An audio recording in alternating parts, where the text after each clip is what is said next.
Tarde, meus irmãos, a paz do Senhor Jesus.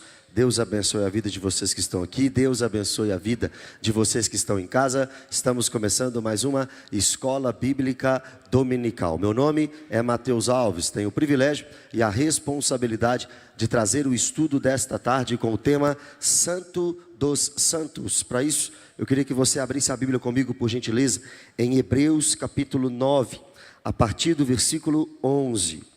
Nós iremos hoje do versículo 11 até o versículo 17. Se eu não me engano, o pastor Jean deu o estudo da semana passada e ele foi do versículo 1 até o versículo 10, mostrando que os ritos e as ofertas do Antigo Testamento, as leis de Moisés, quanto ao sacrifício no tabernáculo e no templo, eram imperfeitos. Mas agora nós iremos ver o sacrifício perfeito, que é o sacrifício do nosso Senhor Jesus Cristo.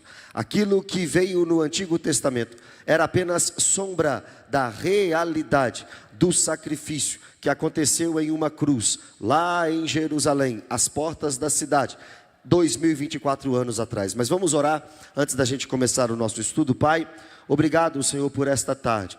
Obrigado, Deus, por essa oportunidade de falar da Tua Palavra. Obrigado, Senhor, por mais uma escola bíblica dominical. Pedimos perdão pelos nossos erros e falhas. Nos ajude, Deus, a caminhar contigo segundo a Tua Palavra e segundo a Tua vontade. Nós queremos, Deus, ser fiéis ao Senhor em todo o tempo.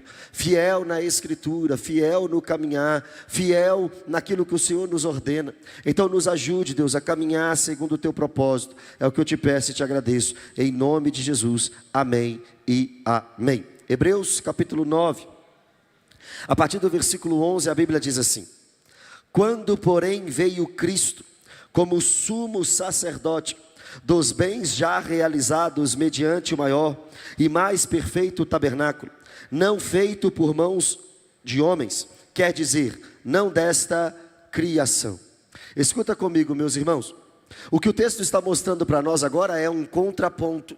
Se do versículo 1 até o versículo 10, o autor aos Hebreus, que não sabemos quem é, nos aponta a imperfeição, o erro, ou melhor, a limitação da lei de Moisés quanto ao sacrifício, a partir do versículo 11, o texto vai mostrar o sacrifício perfeito. Deus trabalha, ou trabalhou na revelação da Escritura, em uma progressividade do conhecimento. Ele não se revela totalmente e tão somente nas páginas do Antigo Testamento. Mas nós sabemos que tudo aquilo que acontecia no Antigo Testamento, algumas coisas que aconteciam no Antigo Testamento, eram sombras daquilo que haveria de vir. Os sacrifícios da lei de Moisés eram sombras do sacrifício perfeito que haveria de vir. Nós sabemos que Deus dá a lei a Moisés para que, principalmente no livro de Levítico, os homens pudessem oferecer sacrifícios, como que para cobrir pecados. Muitos sacrifícios e sacrifícios diferentes, em tempos diferentes, em dias diferentes. Os sacrifícios diários, por exemplo, eram de manhã e também no meio da tarde. Existia um sacrifício, que era uma vez por ano, o dia da expiação. Então muitos sacrifícios, muitos animais eram oferecidos no tabernáculo e depois no templo, nos dias de Salomão. Mas o versículo 11 nos aponta que uma plenitude dos tempos chegaria, e que esse ato de oferecer sacrifício como animal, lá no templo ou no tabernáculo, para cobrir pecados, um inocente morrendo pelo pecador, mas naquele caso um animal, não seria para sempre, porque aquilo era sombra, apenas simbolizava, apenas tipificava o sacrifício que viria. E o texto do versículo 11 mostra para nós quem é este sacrifício. Cristo, quando veio, ele veio como sumo sacerdote. Se o sacrifício do tempo de Moisés era um símbolo, os sumos sacerdotes que apareciam em Israel também eram um tipo, também apontavam para algo. Você sabe muito bem que o sumo sacerdote da época do templo e da época do tabernáculo eram os representantes maiores de Deus na terra. Eram aqueles que ligavam o povo a Deus. Mas agora o texto está dizendo que veio Cristo, e Cristo veio como sumo sacerdote. Sabemos que Cristo não é sacerdote segundo a ordem de Arão. Sabemos que Cristo é o sacerdote segundo a ordem de Melquisedeque. Já passamos por isso na escola bíblica, quando vimos Hebreus capítulo 5, mas principalmente Hebreus capítulo 7. Se você está em casa e não acompanhou essa lição, procure no canal do YouTube da Igreja Batista da Lagoinha as passagens, os nossos estudos passados, para vocês compreenderem o que significa Cristo ser um sacerdote segundo a ordem de Melquisedeque. Aqui o texto nos aponta Cristo como sumo sacerdote dos bens já realizados. Ele é o representante dos bens já realizados. Quais são esses bens? Do que é que o texto está falando? De coisas espirituais. Jesus é o sumo sacerdote, ele é o representante, ele é o motivo, ele é o causador, ele é a fonte, ele é o início, o meio e o fim da nossa salvação, da nossa justificação, da nossa redenção e com certeza também daquilo que nos aguarda, a glorificação. Os sacrifícios do Antigo Testamento não podiam fazer isso, mas Cristo, quando veio como um Cordeiro de Deus que tira o pecado do mundo, mas também veio como o sumo sacerdote, o representante maior daqueles que creem no nosso Senhor. E o texto diz que mediante o maior e mais perfeito tabernáculo, não feito por mãos, quer dizer, não desta criação. Cristo não veio como sumo sacerdote e como sacrifício de um tabernáculo terreno como o de Moisés. Cristo não operava e não trabalhava como sumo sacerdote no templo de Salomão, mas Cristo trabalhava em um tabernáculo ainda maior. Ele veio como representante de um tabernáculo mais importante. Tabernáculo significa habitação, morada.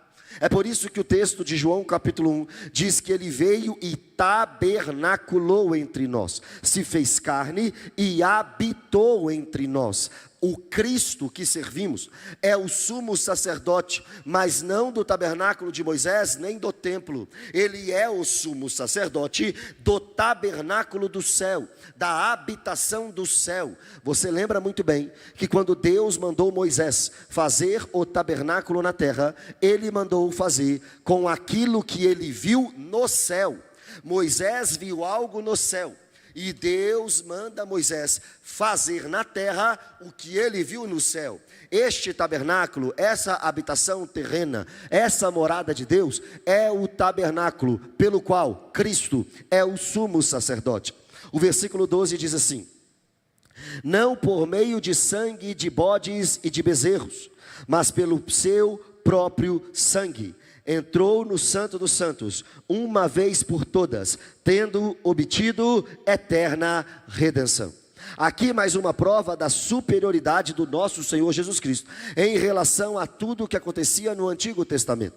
Se no Antigo Testamento, no dia da expiação, o sumo sacerdote entrava no Santo dos Santos com sangue de bode, com sangue de touros, para representar a nação de Israel.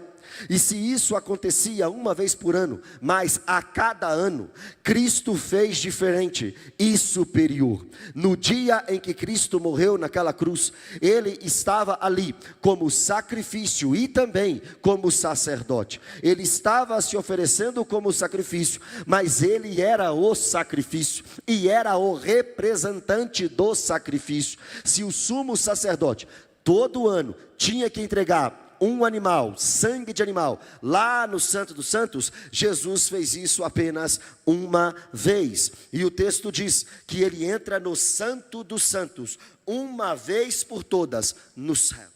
E agora, ele nos deu eterna redenção. Essa palavra redenção significa resgate.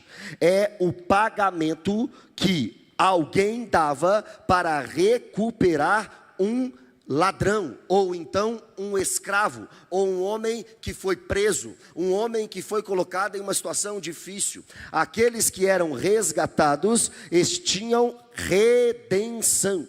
O que o texto está dizendo para nós é que, diferente daqueles homens que ofereciam sangue de animal no dia da expiação, representando toda a nação, a Bíblia mostra isso para nós em Levítico 16.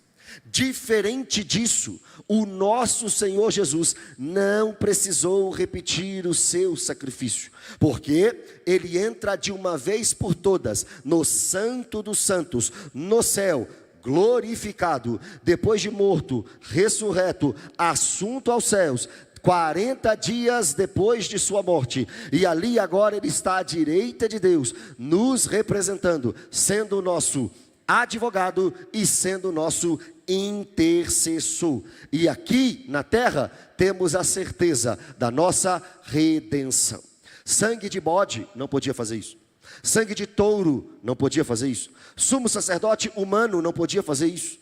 Sumo sacerdote da lei de Moisés não podia fazer isso. Representante de Arão não podia fazer isso. Homens da tribo de Levi não podiam fazer isso. Mas só o nosso Senhor Jesus Cristo é o verdadeiro, maior e completo sumo sacerdote, porque é Ele que nos representa diante de Deus. Se você não faz ideia do que isso significa, eu explico para você. O que seria de você sem o sacrifício de Jesus? A lei de Deus está aqui diante de nós. Gênesis, Êxodo, Levítico, Número, Deuteronômio. Mais de 600 ordenanças, mais de 600 regras, mais de 600 ordens para você, para eu, para nós obedecermos. A pergunta é: quem pode obedecer? Quem consegue obedecer se nós já nascemos em pecado? Quem pode obedecer se nós somos pecadores por causa de Adão? Ninguém pode obedecer, ninguém consegue se entregar como um sacrifício para a redenção. É óbvio que hoje nós entregamos a nossa vida como oferta a Deus, mas não oferta pelo pecado.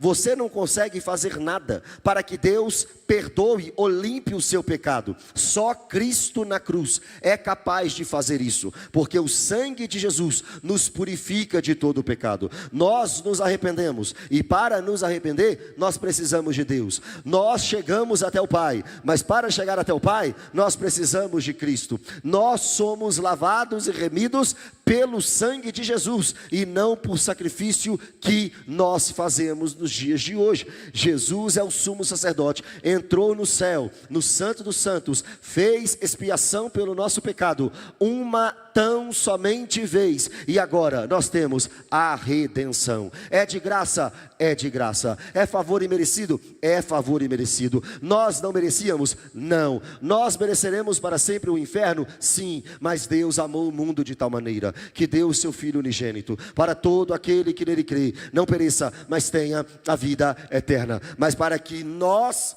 tenhamos esse benefício, Jesus teve que ser o sumo sacerdote, e Jesus teve que ser o sacrifício. Versículo 13. Portanto, se o sangue de bodes e de touros, bode e touro era usado no dia da expiação, um único dia em Israel, onde os sumos sacerdotes pegavam o sangue daquele animal, entrava no Santo dos Santos para representar o perdão nacional. Cada judeu tinha que entregar um animal diariamente para o sacerdote. Mas no dia da expiação, só o sumo sacerdote entrava no Santo dos Santos para, com sangue, representar a nação de Israel. E o texto diz: portanto, se o sangue de bodes e de touros e a cinza de uma novilha, na lei de Moisés, nós também tínhamos uma ordem para os homens que morreram, ou melhor, que tiveram contato com homens que morreram, ou com animais que morreram.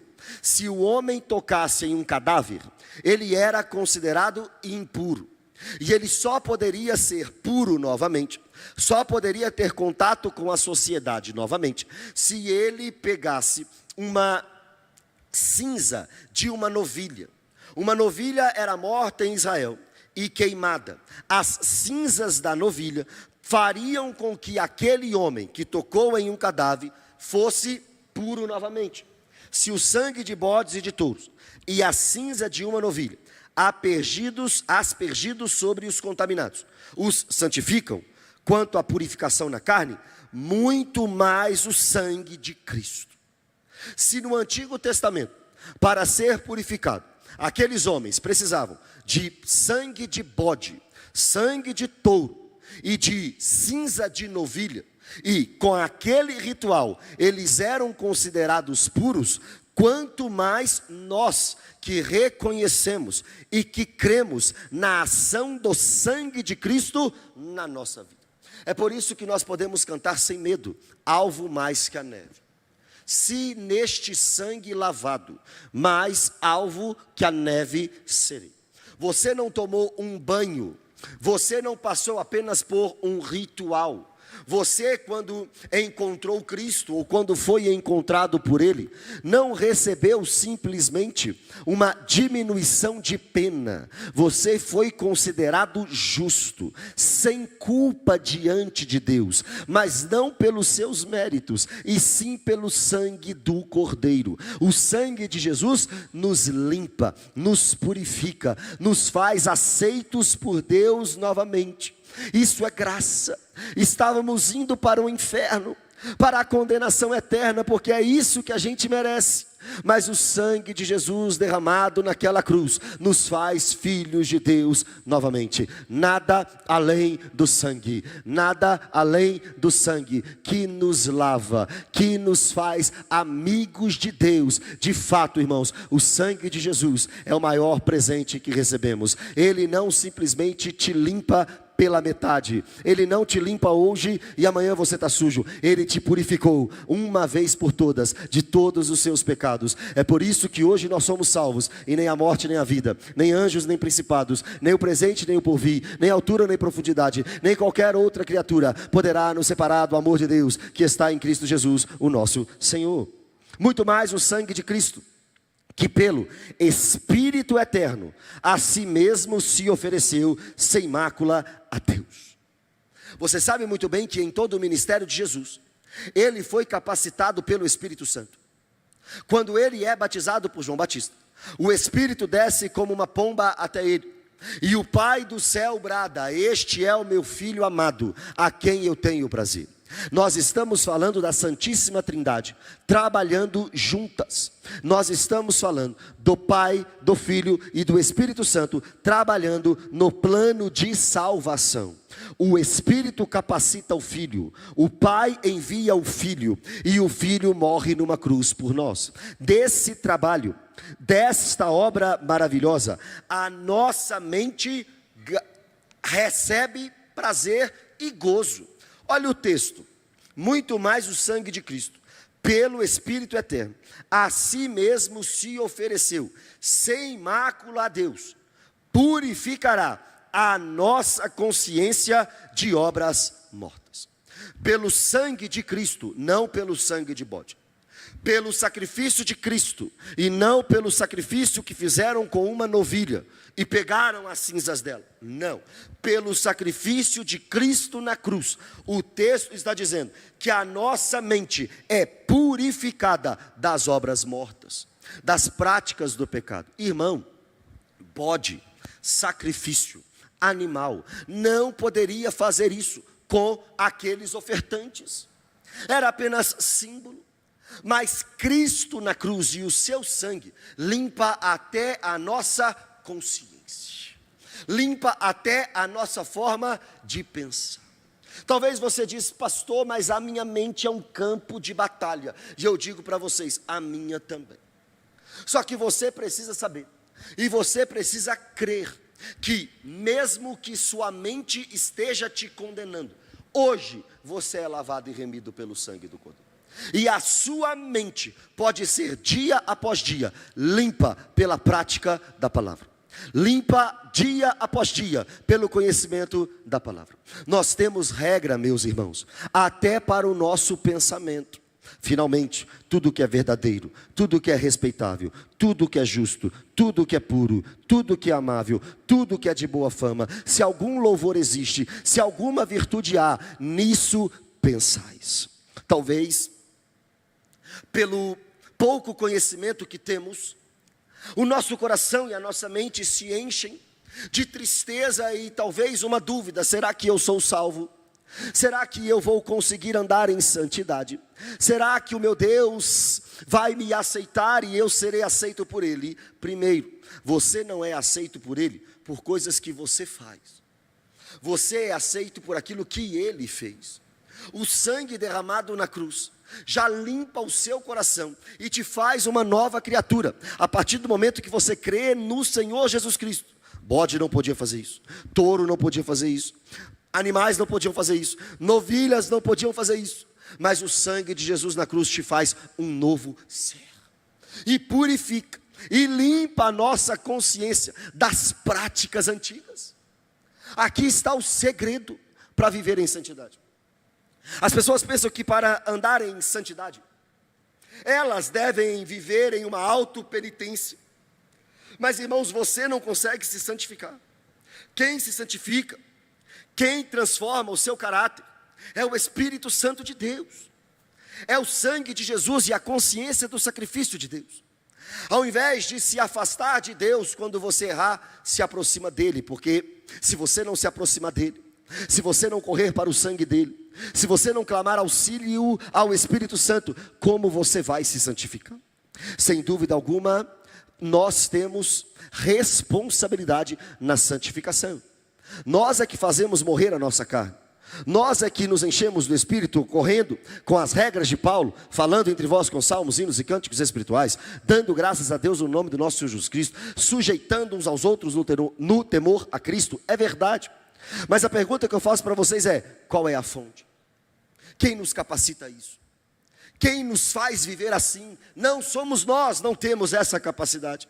Mas o sangue de Jesus, o sacrifício de Jesus e o Espírito Santo em nós nos capacita a tirarmos da nossa mente toda culpa, toda mácula e todo pensamento pecaminoso. Se Jesus se entrega assim, se Jesus fez isso na cruz, olha o versículo 15. Por isso mesmo, Ele é o mediador da nova aliança.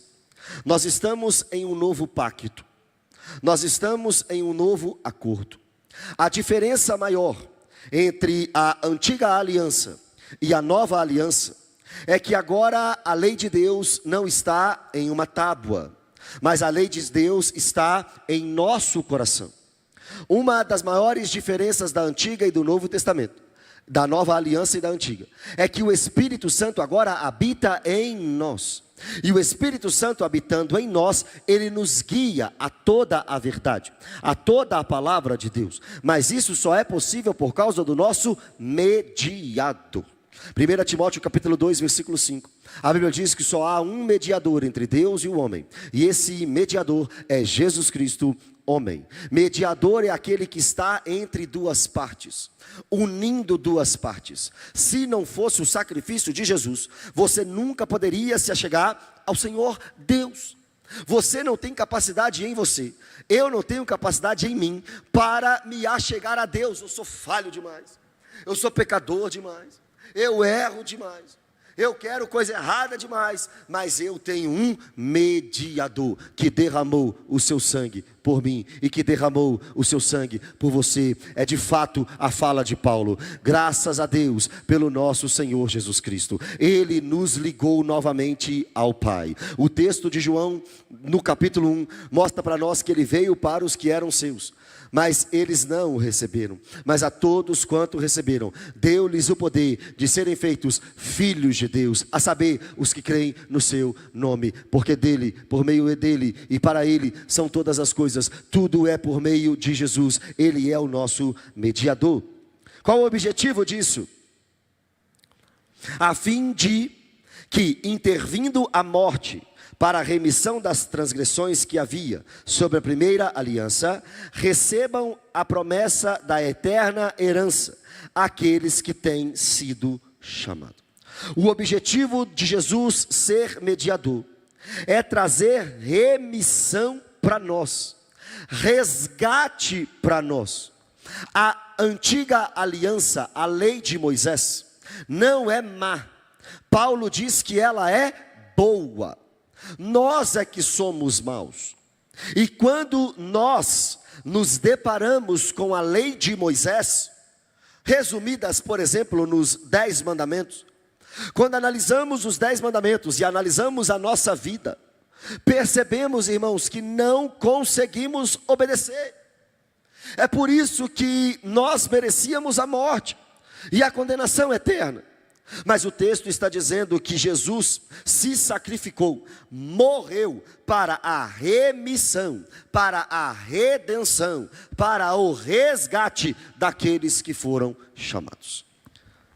Se você tem certeza que foi chamado por Deus, você é um salvo. Se Deus te tirou do império das trevas e te transportou para o reino do Filho do seu amor, você é um salvo, um escolhido, um eleito de Deus, raça eleita, sacerdócio real, nação santa. Isso é um presente de Deus. Ele nos chamou, fulano, Beltrano, Cicrano, vem aqui, eu vou morrer por você, eu vou pagar o preço, eu vou para a cruz, eu vou te purificar, eu vou te justificar, eu vou te santificar, e daqui a pouquinho, quando Ele vier em glória, Ele também vai nos glorificar. Ele tira a culpa daquilo que a lei nos apontava. Ele tira a condenação, as transgressões daquilo que a primeira aliança nos apontava e nos mostrava. Versículo 16 e 17 juntos mostram para nós quando começa a nova aliança. Já que nós estamos diante de uma nova aliança, quando é que começou a nova aliança? Será que quando Cristo nasceu começou a nova aliança? A resposta é não.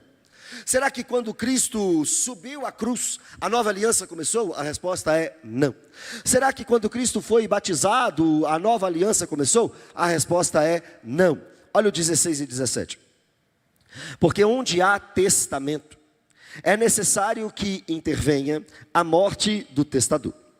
Pois um testamento só é confirmado no caso de mortos, visto que de maneira nenhuma tem força de lei enquanto vive o testador. Testamento e aliança no texto são palavras equivalentes. O que o texto está mostrando para nós é: todo testamento tem um testador. Testador é uma pessoa, ela vai morrer. Toda a sua vontade está escrita em um testamento. Só que enquanto aquela pessoa está viva, o testamento não tem poder algum. Enquanto a pessoa está viva, os herdeiros não podem usufruir daquilo que está escrito no testamento. Agora, partindo para Cristo, o que o autor aos Hebreus nos ensina é: se Cristo não tivesse morrido na cruz, nós não poderíamos abraçar todas aquelas bênçãos que eu disse para vocês do versículo 11, os bens já realizados. Se Cristo viesse a essa terra e passasse apenas como um bom exemplo, e não morresse na cruz, nós não estaríamos salvos. Se Cristo chegasse nessa terra apenas como Deus e ensinasse os mandamentos, já seria lindo, já seria maravilhoso, mas nós não seríamos salvos. A nova aliança, o novo pacto, o novo acordo, o novo testamento não entraria em vigência. Mas o texto está dizendo que no exato momento da morte do testador, o testamento agora pode ser colocado em prática. E o que é que está escrito no Novo Testamento? O que é que pode ser colocado em prática depois da morte de Jesus, ou no exato momento da morte de Jesus? Salvação pela graça, mediante a fé, redenção, ressurreição, vida com Deus novamente, salvação para todo aquele que crê. A situação da humanidade, a situação da minha vida, a situação da sua vida era uma perdição pura.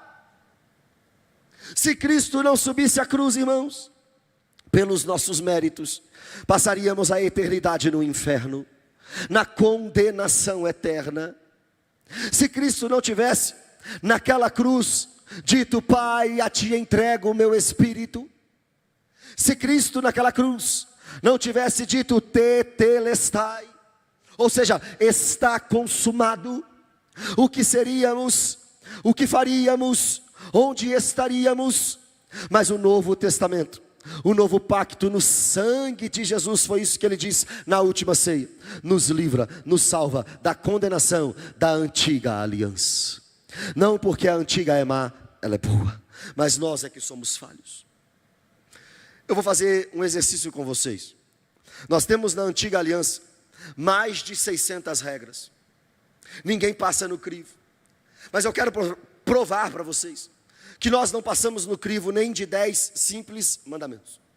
Não terás outros deuses. Não faça imagem de escultura. Não use o meu nome em vão. Guarde o sábado. Honra teu pai e tua mãe. Não mate, não adultere, não roube. Não cobice a casa do seu próximo. Não diga falso testemunho contra seu próximo. Esses são os 10 mandamentos.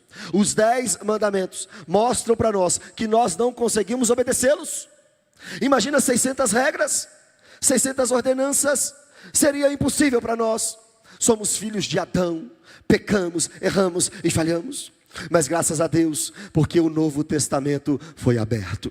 Graças a Deus, porque o novo pacto foi aberto. E este novo pacto, este Novo Testamento, não foi escrito em tábuas, foi escrito no coração de todo aquele que crê. Eu repito e falo mais uma vez: a maior diferença entre o Antigo Testamento e o Novo Testamento, a maior diferença entre a antiga aliança e a nova aliança, é que agora a lei de Deus está no coração.